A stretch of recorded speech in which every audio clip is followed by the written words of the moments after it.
Ini ang Digicast Negros X, ang top 10 nga balita sa Negros Island region ng amon idulong sa inyo. Kagyari na ang aton top story subong nga adlaw, December 9, 2024. 1.6 million pesos nga balor sang dried marijuana leaves, kag iban pa nga mga kontrabando na intercept sa Bredco Port. Negros Occidental kag 18 pa ka mga LGU nagbaton sa SGLG Award gikan sa DILG. Away sa duta, ginalantaw nga motibo sa pagpatay sa mag-asawa sa La Castellana. Bulkan Kanlaon, naglupok sinilang nga hapon. Kag sa Good Vibes, Christmas Festival of Lights, gindagsa sa mga tumalanaw. Initanan sa Digicast Negros X.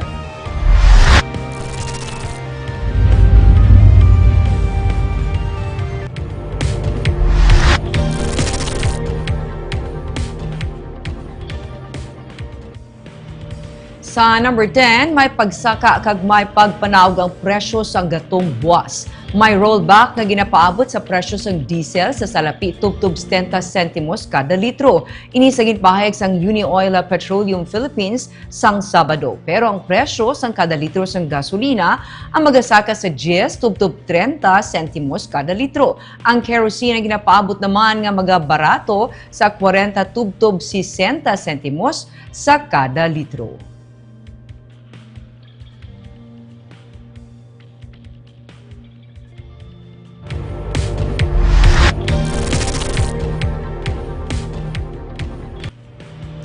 Sa number 9, mga pamatanon ginahangkat nga padayunon ang nalabot sang gobyerno para sa kalinong. Probinsya sa Negros Occidental, 303rd Infantry Brigade, upod na ang multi-sectoral groups ang nagsaulog sang 20th Negros Week of Peace. Isa ka programa ginsakdag sa headquarters sang 303rd Brigade sa Camp Herona sa Murcia, upod man ang Negros Occidental Police Provincial Office. Ang mga kahibatan ng kadungan man sa ginsakdag nga Week of Peace sa Mindanao sa atong Disyembre 6.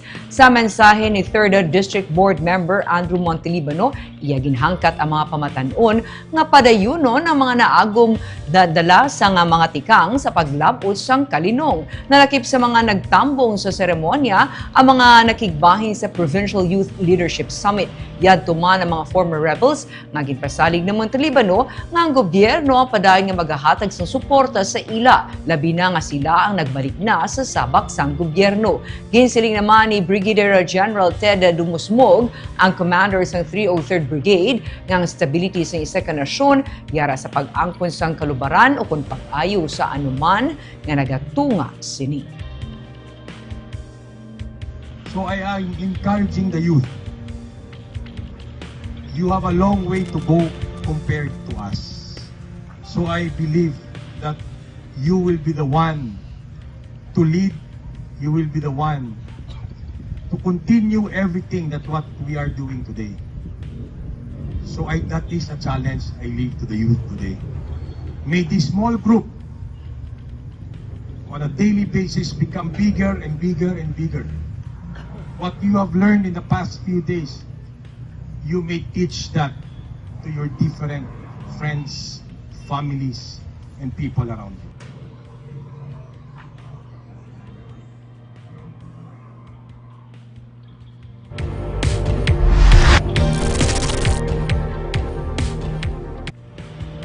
Sa number 8, away sa duta ang ginalantaw nga motibo sa pagpatay sa mag-asawa sa La Castellana. May pagdumot ang mga suspect sa mag-asawa nga Sunday Diomedes kag Vivencia Maribong 50 kag 56 anyos. Away sa duta ang ginalantaw nga rason sa pagpatay sa ila. Iniasuno kay Pulisa Major Nelson Amiswen, ang hepe sa La Castellana PNP. May alegasyon man nga ang amuman nga mga suspect ang nagapangawat sa mga pananong sang mag-asawa. Ang mga biktima nga nagkalamatay bangod sa nga labo kag pagtiro sa tong Disyembre 5 sa maya sitio Binalbagan, Barangay Masulog, Banwa, sang La Castellana. Nakaluwas naman ang ila bata nga si Robilin. Subong nga adlaw ipasaka ang kaso nga murder kag frustrated murder batok sa 3 tanan ka mga suspect.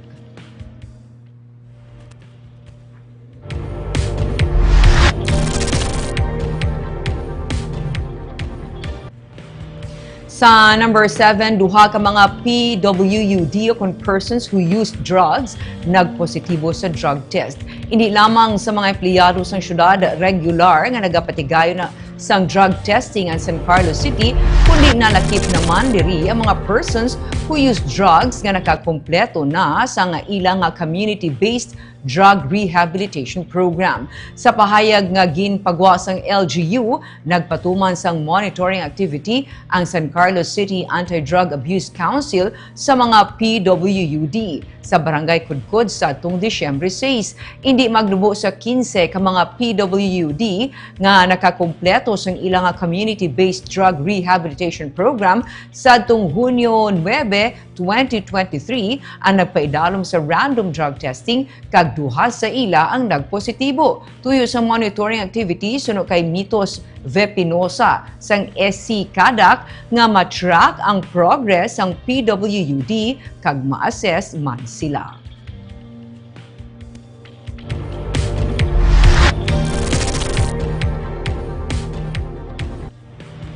Sa number 6, 1.6 million pesos nga balor sang dried marijuana leaves, kush kag cannabis oil na intercept sa Bredco Port sa Bacolod. Na-intercept sa Philippine Drug Enforcement Agency Regional Office 6 Seaport Interagency Drug Interdiction Task Group ang 1.68 million pesos nga balor sang marijuana, kush kag marijuana oil sa Bredco Port sa reclamation area sa Bacolod sa nagligad nga semana. Suno sa kay Maria Graciela Tanalion, ang spokesperson sang PIDEA 6, ginpadala mga kontrabando paagi sa isa ka courier nga nadiskubrihan sang PIDEA kung ano ang unod sa package. Nagaunod ini sang 14 ka mga bricks sa mga laya nga dahon sa marijuana nga may kabugaton nga 14 ka kilo. Na-recover man ang duha ka mga vacuum-sealed plastic bags nga may unod nga kush nga isa kasahi isang hybrid nga marijuana nga yara sa 8 grams ang kabugaton. Dugang pa sina, may 20 ka mga disposable vapes man ang nakuha nga ginaalagar may unod nga marijuana oil. Para ng investigasyon sa otoridad agud matumod kung diin halin kag diin i-deliver ang mga kontrabando. Dugang pa sang PIDEA sa mga pungsod nga legal ang marijuana, madatang paggamit sang vape nga marijuana oil ang unod kag karon yara naman sa Pilipinas kag ginapasulod sa Bacolod. Ang among nga operasyon ang kabahin sang kampanya kontra illegal nga droga sa rehiyon, ilabi na ang mga ginapaagi sa puerto.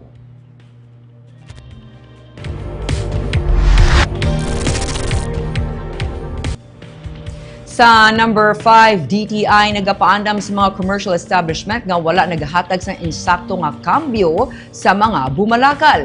Nagsugod na ang pagdamo sa mga bumalakal sa mga mall kag department store kag iban pa nga commercial establishment karon nga Pasko. Sa pihak sang kasakuon nagapaandam si DTI Negros Occidental Division Chief Enjimara Tupas sa mga tagdumalahan sa commercial establishment nga dapat mabalik sa mga bumalakal ang husto niya nga sinsilyo kag hindi inibayluhan sang anuman nga produkto, ilabi na mga dulce. Nakasaad sa Republic Act 1099 o kon ang No Shortchanging Act nga responsibilidad sa mga business establishment nga ibalik ang sakto nga kambyo sa mga customer, magamay man o kon dako nga kantidad. Nagapanugyan ang DTI pati sa mga customers nga magluwas sa resibo, mas maayo nga kuwao ng ilang nga kambyo. Handa ang DTI nga mag-usisa sa mga kasubo nga kaso, ilabi na karon nga Pasko. They can inform the DTI, they can file a complaint so that we can call the attention of these establishments. Kung kisabla, kulang naman sa orientation sa mga tao nila. Although we've been emphasizing hindi pwedeng bayluhan sa dulce o kung hindi bisan 5 sentimos sa rasa, dapat tagaan gid, no? Because may lahi kita.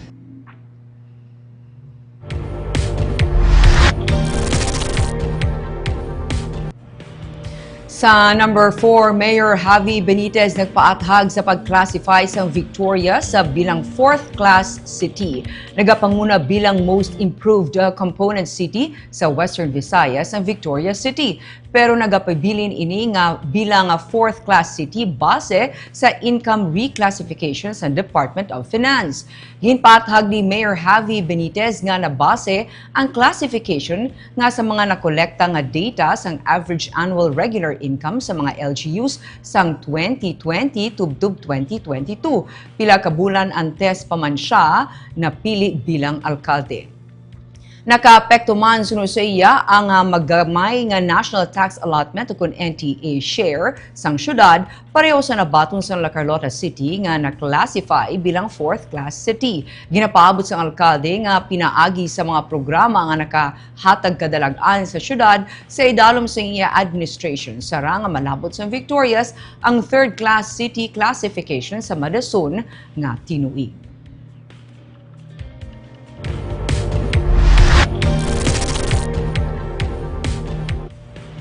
Sa number 3, bidding para sa PPP project sa pagpasanyog sa Bacolod Command Center na talana sa Enero 8. Handa nga magpain sang 200 million pesos kada tuig ang Bacolod LGU para mas mapasanyog ang Peace and Order Program, Digitalization kag Emergency Response Operation pagi sa ginatukod nga command center sa Barangay Takuling. Ginsiling ni City Legal Officer Romeo Carlos T. Jr. sa Enero 8, gintalana ang bidding para sa ginadihon nga public-private partnership program.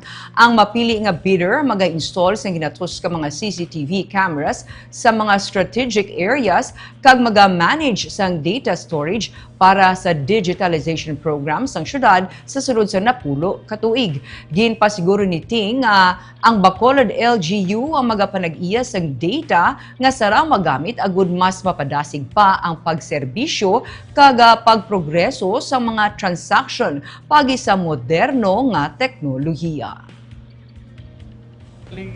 Ano na sa city na tanan nila na mga data storage will be compliant sa city. Kag depende ang iba na subscription ng mga software depende sa city kung i-continue ya.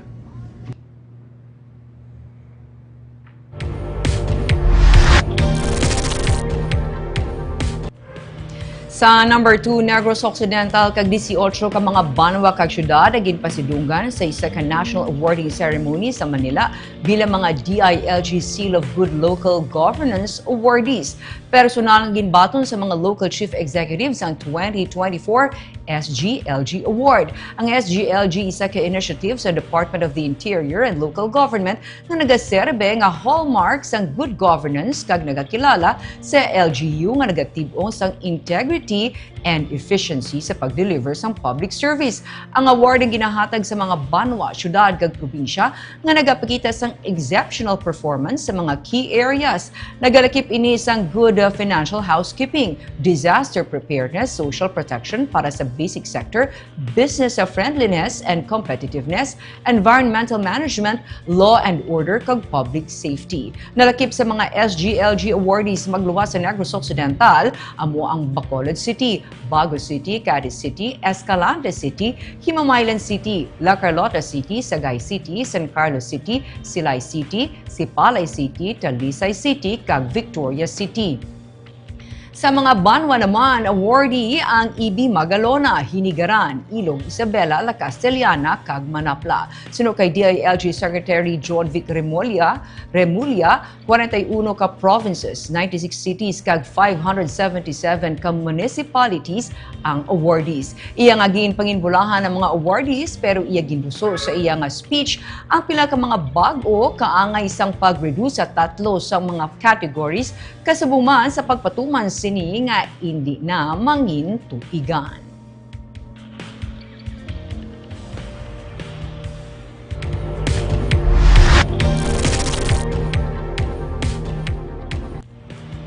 Kag sa number 1, bulkan kanaon naglupok sini nga hapon. Alert level sa bulkan ginpasaka na sa alert level 3. Ang duga nga detalye ang ikadulong sa ato ni Romeo Subado. Ruming.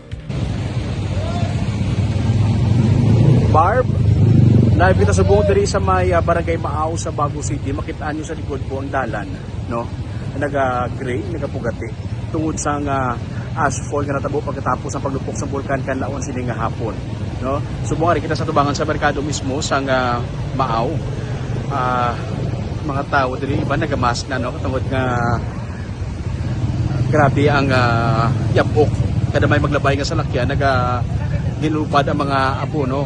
Istorya sa mga residente di mga alas 3:03, no, ang recorded na paglupok sa bulkan kanaon subong nga hapon. Paglupok sa bulkan nakibot sila nga gulpi na lang nagtayog ang palibot kag may mabaskog sila nga paglupok na nabatian.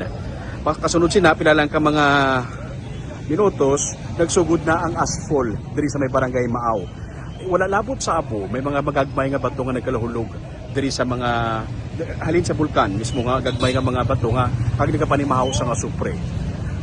Pag-abot naton diri sa kakita diri mga alas 4:30 sang hapon, nagapinanaog ang mga motorista halin sa barangay Maaw. Pagpanaog nila, ang iba nagahingagaw pondo, no, panguga sa ilang mga salakyan na nabangod nga natabunan ang ilang mga windshield sa ilang mga salakyan sang abo. Kumbaga storya sa mga driver, zero visibility, no, kung nalika sa ibabaw natabuan nga paglupok sa bulkan ara ka sa Maaw, sa babaw gid yan, di lang sa proper, sa babaw pa sa Maaw.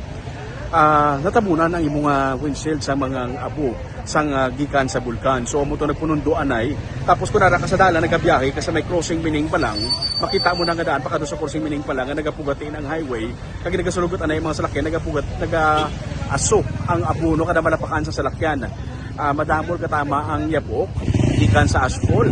According sa mga residente diri, nagingagaw na may mga taga DRRMO diri nga nagalibot nagapanagtag sang face mask para magamit sa mga residente. May nakita kita diri pila ka mga residente nga naistorya naton. May iban diri nga isa ka ginapagitaan niya utod sugaton niya kaya sa babaw sa Maaw kuno.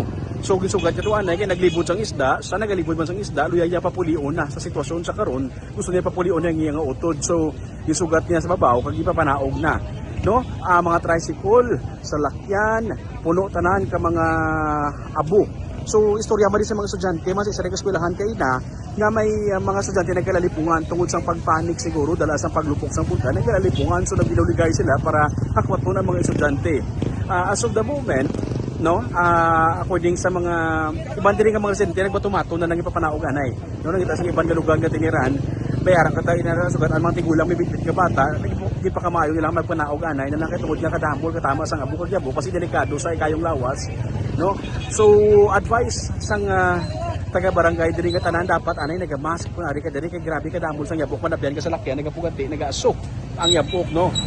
So far diri kita na temporaryo nga nag-stop over sa barangay Maaw sa Bago City. Pupunta sa kaunta pakadto la Carlota pakadto sa Castellana tagaan naton nga mga ka-Digicast ang latest update tuhoy diri sa paglupok sa bulkan Kanlaon. Butsiningon karon ar na sa alert level 3 ang Kanlaon. Butsiningon may magmatic unrest. Pagka kita magmatic unrest nagsugod na sa pagbuga sa magma ang bulkan Kanlaon according sa advisory sang PHIVOLCS, no. Posible according sa advisory nga may sunod-sunod pa nga mga eruption nga matabugikan sa bulkan Kanlaon. Para kita nga magabonitor magabantay libuto naton ini mga lugar nga affected sa paglupok sa bulkan kag idulong sa ila live subong gabi para kita magadala sang live nga mga updates may angot sa paglupok sa bulkan Kanlaon. Balik ani sa inyo, Barbara.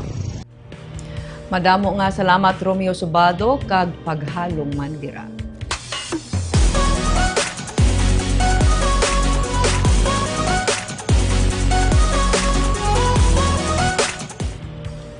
Sa Good Vibes Christmas Festival of Lights, gindagsa sang mga tumalanaw. Yaring report ni Nico Delfin. Mas nagsanag ang dalan Burgos pakadto sa Bacolod City Government Center sa Circumferential Road sang magparada ang mga nagailinggat nga mga float kag gindunganan sa street dancing competition sa Christmas Festival of Lights sa Bacolod LGU kag Digicast Negros University sang Sabado.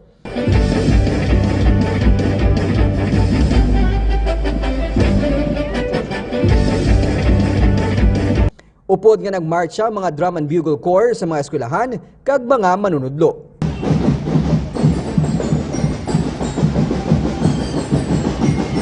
Bisan nagulan, madamo sa mga tumalanaw ang nagdugok sa BCGC agod saksiyan ng arena dance competition. Ginsundan ini sang lights on ceremony nga ginpangunahan ni Mayor Albi Benitez upod sa mga city officials. And one, Merry Christmas, Bacolod City! Wow, the face of Bacolod City Government Center. Merry Christmas! already on the 7th year celebrating this Festival of Lights. And we thank our Mayor Albi Benitez, and STI West Negros for the continuing partnership in celebrating this Christmas Festival of Lights. Sa 7 ka mga nagpaindis-indis, nangibabaw ang Red Sentinels nga muman ang napili Best in Street Dancing. First runner-up ang Orange Erudites nga naghandom kuntani nga maging Grand Slam champion sining nga tuig. Ang Green Titans ang napili second runner-up sang tuigan nga kompetisyon.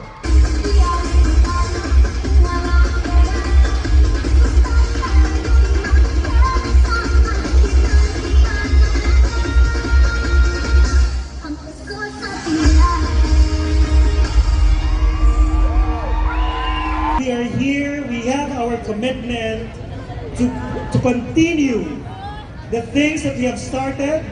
Umpisa sa Parade of Lights hasta naging Christmas Festival of Lights. Samtang magluwas sa lights on ceremony sa BCGC, natala naman ang pagpasiga sa mga Christmas lights and decors sa Adapa Tree Program kag Christmas Tree Making Contest nga ginlakipan sang 20 ka mga eskwelahan sa Bacolod Public Plaza sa buwas sa Lasay sang gabi. Nico Delfin para sa Digicast Negros. Kaga antes kita magtakop, kita ang nagatamyaw sa aton nga mga viewers. Shout out kita kay Everlyn Miranda, siya nagasiling nga keep safe everyone. Kaga good evening kay Mirna Garrido Clavel, gikan sa Payaw, Binalbagan. Kag si Rose Nombre, nagasiling man nga keep safe, dapat ang tanan. Kag good evening kay Romel Mahilom Gallo. And of course, antes kita magtakop, kita nagapanugyan sa inyo nga dapat gid mag-monitor sa balita, ilabi na karon nga naglupok ang bulkan kanlaon, hindi kita magpanik, kita ang magapamati sang updates kag magsunod sa advice ng aton nga otoridad. And of course, hindi gid kita magkalipat sa pagpangamuyo. Kagamuyato ang top 10 stories of the day, tubtubwas. Ako si Barbara Mijares. Mayong gabi.